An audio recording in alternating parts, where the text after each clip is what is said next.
తాకట్లో ఉన్న మీ బంగారాన్ని విడిపించి ఆ రోజు ఆన్లైన్ రేటుకి కొంటాం. Sharma gold company.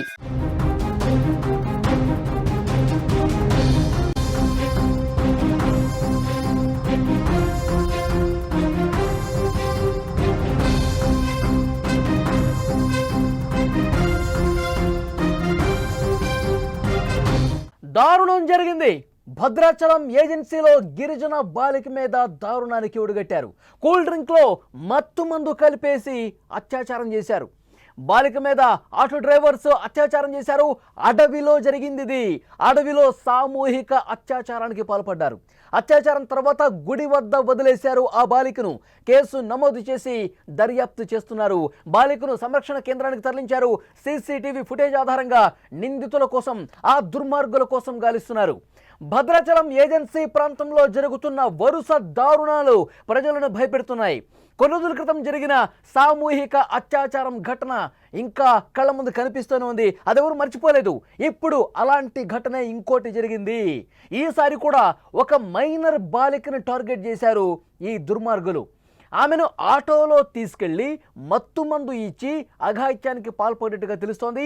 సమాజంలో అసలు ఏ విధంగా దుర్మార్గాలు జరుగుతున్నాయి, ఎన్ని దారుణాలు జరుగుతున్నాయో సభ్య సమాజం పూర్తిగా తలదించుకునేలా, సిగ్గుపడేలా ఇలాంటి ఘటనలు జరుగుతున్నాయి. భద్రాచలం ఏజెన్సీలో 17 ఏళ్ల బాలికపై జరిగిన సామూహిక అత్యాచారం ఘటన మీద పోలీసులు చాలా సీరియస్గా ఇన్వెస్టిగేట్ చేస్తున్నారు. ఇప్పుడు ఇంకో ఘటన జరిగింది. అల్లూరి సీతారామరాజు జిల్లాకు చెందిన 17 ఏళ్ల గిరిజన బాలిక ఛత్తీస్గఢ్లోని తన పిన్ని ఇంటి నుంచి సొంతూరుకి తిరిగి వస్తోంది. ఈ క్రమంలో కుంట బస్టాండ్ నుంచి రావాలామె బస్సు మిస్ అయిపోయింది. ఆమె వెయిట్ చేస్తూ ఉంది. ఎక్కాల్సిన బస్సు మిస్ అయిపోవడంతో ఆమె నిరీక్షిస్తోంది ఇంకొక బస్సు కోసం. అదే సమయంలో ఒక ట్రాలీ ఆటో అటుగా వెళ్తోంది. 2 వ్యక్తులు ఆటోలో ఉన్నారు. మేము అంతవరకు డ్రాప్ చేస్తాం రామ్మా అని చెప్పి ఆ పాపను ఎక్కించుకున్నారు.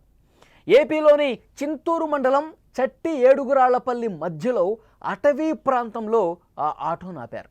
తర్వాత ఆమెకు ఒక కూల్ డ్రింక్ ఇచ్చారు. మొదట ఆమె వద్దు, నేను ఇప్పుడేం కూల్ డ్రింక్ తాగను, నాకు అసలు కూల్ డ్రింక్ అవసరం లేదు, నేను రెగ్యులర్గా అసలు ఇలాంటి కూల్ డ్రింక్స్ నేను తాగను, నాకు వద్దు అని చెప్పింది.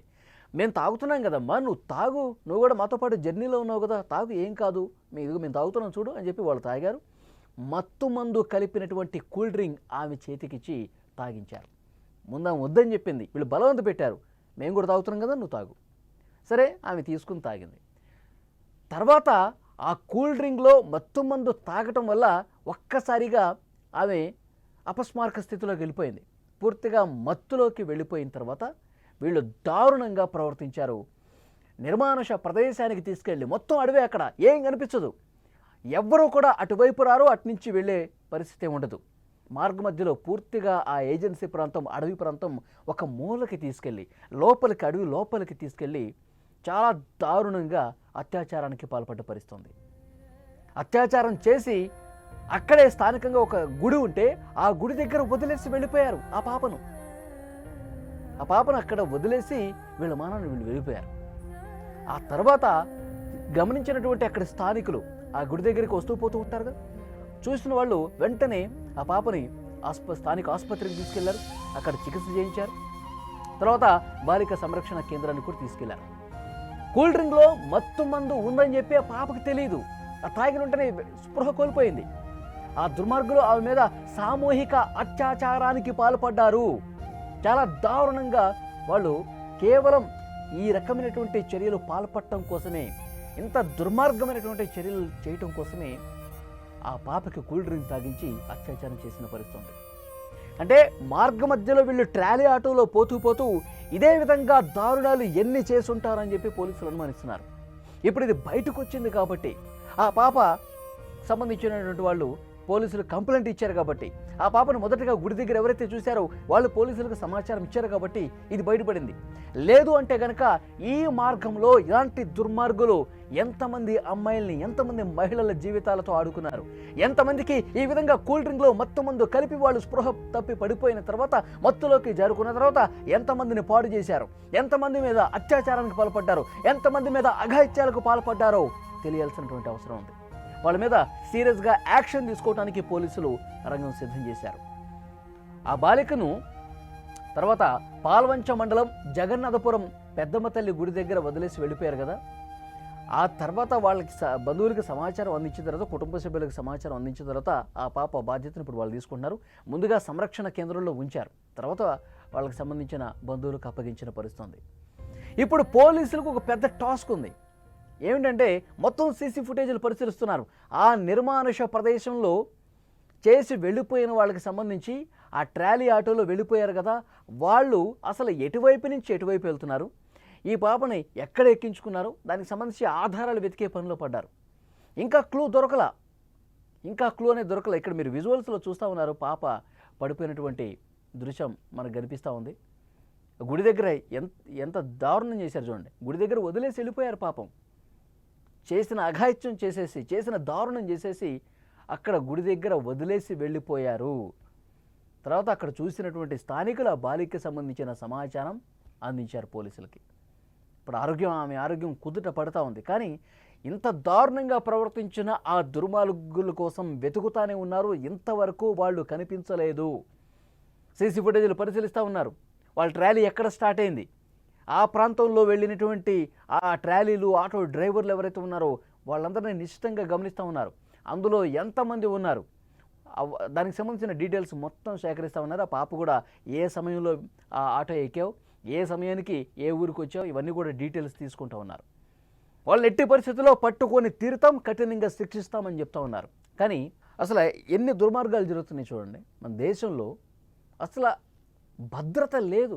బాలికలకి, మహిళలకి భద్రత లేదు. ఒంటరిగా కనిపిస్తే చాలు ఇంత దారుణంగా పైశాచికత్వంతో ప్రవర్తిస్తూ ఉన్నారు. ఆడది కనిపిస్తే చాలు పాపం అన్నట్టుగా ఇవే మృగాల్లా మారిపోయి దారుణాలు తెగబడుతూ ఉన్నారు. ఈ ఆటో డ్రైవర్లను ఏం చేయాలి? వాళ్ళని నమ్మింది కదా పాపం ఆ బాలిక. బస్సు మిస్ అయిపోయింది, చీకటి పడిపోతుంది, త్వరగా ఇంటికి వెళ్ళాలంటే ఏదో రకంగా ఆ పాప కూడా ఆలోచిస్తుంది, త్వరగా ఇంటికి వెళ్ళడానికి మార్గాలు ఏమున్నాయని. వీళ్ళు ఆటో ఎక్కిస్తానంటున్నారు. సరే, వాళ్ళకి ఏమన్నా డబ్బులు అడిగితే ఇద్దాం, త్వరగా మనం ఇంటికి వెళ్ళిపోతాం కదా, త్వరగా నేను నా ఫ్యామిలీని కలుస్తాను కదా అని ఆ పాప ఆలోచించింది. కానీ ఇంత దుర్మార్గంగా వీళ్ళు చేస్తారు. అది అడవి మార్గం కాబట్టి, మనుషులెవరూ పెద్దగా అటు రాకపోకలు సాగించరు కాబట్టి, నిర్మానుష ప్రదేశం కాబట్టి ఈ పాపని మనం ఏం చేసినా అడిగేవాడు ఉన్నాడు. ఎవడు చూడ్డు, మన మీదకి రాదు, మనం ఇష్టం వచ్చినట్టుగా చేయొచ్చు. మన దగ్గర ఆల్రెడీ మొత్తం మంది ఉంది, కూల్ డ్రింక్లో కలిపిచ్చేద్దాం, స్పృహ తప్పి పడిపోద్ది, ఎవరు లేని ప్లేస్కి తీసుకెళ్దాం, అఘాయిత్యం చేద్దాం, తర్వాత ఒంటరిగా వదిలేసి వెళ్ళిపోదాం. మనల్ని ఎవడు పట్టుకుంటాడు, మనల్ని ఎవడు చూస్తాడు? ఇది వాళ్ళ ధైర్యం. సో ఇలాంటి దుర్మార్గులు ఏం చేయాలి? వాళ్ళ ఇంట్లో మహిళలు ఉంటారా? వాళ్ళ ఇంట్లో వాళ్ళకి అక్క, చెల్లి, తల్లి ఏం ఉండరా వాళ్ళకి? ఎంత దారుణం చూడండి. ఇలాంటి సైకో వెధవల్ని, ఇలాంటి మదమెక్కిన మృగాల్ని ఏం చేస్తే బాగుంటుంది చెప్పండి? ఈ దుర్మార్గాలు, ఈ క్రైమ్స్ పెరిగిపోతున్నాయండి. మన తెలుగు రాష్ట్రాల్లో చాలా ఎక్కువ జరుగుతున్నాయి ఈ మధ్యకాలంలో. భార్యల్ని చంపేయటం, ముక్కలుగా నరికి పడేయటం, అమ్మాయి కనిపిస్తే చాలు ఏదో రకంగా వాళ్ళ మానాల్ని దోచుకోవటం. ఇంకో చోటైతే చంపేస్తున్నారు కూడా, అఘాయిత్యం చేయటం, చంపి పడేయటం, మళ్ళీ ఎక్కడ ఎవరికి చెప్తుందో అని చెప్పి. అసలు ఇలాంటివి జరగకుండా ఉండాలంటే ఏం చేయాలి? ఈ వీడియో చూస్తున్న ప్రతి ఒక్కరూ స్పందించండి. ఇలాంటి మానవ మృగాలను, సైకో వెధవలను, ఇలాంటి క్రైమ్ మెంటాలిటీ ఉన్నటువంటి వెధవల్ని ఏం చేయాలా? కామెంట్ బాక్స్లో తప్పకుండా తెలియండి. వీళ్ళని పట్టుకునే దాంట్లో భాగంగా పోలీసులు చాలా సీరియస్గా ఇన్వెస్టిగేట్ చేస్తూ ఉన్నారు. ఆ మార్గంలో ప్రతి సీసీ ఫుటేజ్ని పరిశీలిస్తున్నారు. ఆ మార్గంలో వెళ్ళే ప్రతి ట్రాలీ ఆటో డ్రైవర్స్ను కూడా క్వశ్చన్ చేస్తూ ఉన్నారు. ఎట్టి పరిస్థితుల్లో 24 గంటల్లో వాళ్ళని పట్టుకుంటామని చెప్తున్నారు. పట్టుకున్న తర్వాత ఈ వెధవల్ని ఏం చేయాలో చెప్పండి మీరు? వాళ్ళని ఏం చేయాలి? నడ్డి రోడ్డు మీద కాల్చి చంపాలా? ఉరి తీయాలా? చాలామంది బాధిత కుటుంబ సభ్యులు ఇదే చెప్తా ఉన్నారు. మీరు జైల్లో పెట్టి రోజుల పాటు దున్నపోతుల్లాగా వాళ్ళని మేపొద్దు సార్, మాకు అప్పగించండి. వాళ్ళు ఏదైతే నేరం చేశారో నేరానికి నేరమే వాళ్ళకి శిక్ష. వాళ్ళు మాకు అప్పగించండి, మేము చంపేస్తాం అని కోపంతో రగిలిపోతూ ఉన్నారు. మీరేం చెప్తారు చెప్పండి? ఒక చిన్న పాపని కూల్ డ్రింక్లో మత్తు మందు కలిపి అడవి ప్రాంతంలోకి తీసుకెళ్ళి దారుణం చేశారు కదా. ఇలాంటి దుర్మార్గుల్ని ఏం చేయాలి చెప్పండి? ఎలాంటి శిక్ష వేయాలి చెప్పండి?